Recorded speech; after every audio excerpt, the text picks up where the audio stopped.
கொஞ்சம் காய்கறி போடுவேன். வீட்டுக்கு தேவைக்கு போட்டுட்டு இருந்தேன். கீரை எல்லா வெரைட்டியும் போடுவேன். எனக்கு ஒரு பையன் அருண், அவன் நம்மாழ்வார் பண்ணையில இருந்த ஒரு பையன். அவன் வந்து விதையெல்லாம் நிறைய குடுப்பான். குடுத்த எல்லா வெரைட்டியும் போட்டுட்டு அவர் வந்து காசெல்லாம் வேணா, எனக்கு விதை மட்டும்தான் வேணும் பாரு. எங்களால வந்து அந்த அது ஒரிஜினாலிட்டியா அந்த விதைய எடுக்க முடியாது. நம்ம ஒரு சின்ன இடத்துல போட்டுட்டு அந்த விதைய அங்கங்க நாத்து போட்டு வைக்கிறோம்னு வச்சுங்களேன், அதுக்குன்னு தனியா ட்ரெயின் ஆகி அப்படிலாம் பண்ண மட்டும்தான் முடியும். ஆனா அந்த விதையெல்லாம் என்னால எடுத்து தர முடியாது. நீங்களே வாங்க, வயல்ல எதெல்லாம் உங்களுக்கு எடுக்க முடியுமோ நீங்க எடுத்துங்க அப்படிதான் நான் சொல்லிடுவேன். விதையை கொடுத்துட்டு திரும்பி விதையை எடுத்துக்கலாம். அப்படிதான் பண்ணுவாங்க.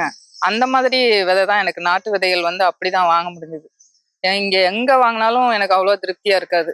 அதனால அப்புறம் தேடி கண்டுபிடிச்சு அவங்க கொடுத்த விதையில போட்டுட்டு இருந்தோம். நிறைய டிஃப்ரெண்ட் வெரைட்டி. அதெல்லாம் வெண்டைக்காயிலே அத்தனை வெரைட்டி இருக்கான்னு எனக்கு சொல்ல கூட தெரியல, அவ்வளோ இருக்கும்.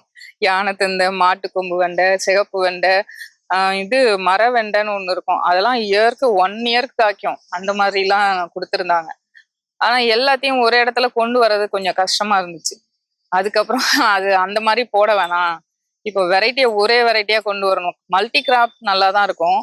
ஆனா நமக்கு தேவைக்கு அதிகமா வேணுங்கிறப்ப அந்த மல்டி கிராப் வந்து சரியா வராது. வீட்டுக்கு மட்டும்னா அது மாதிரி பண்ணலாம்.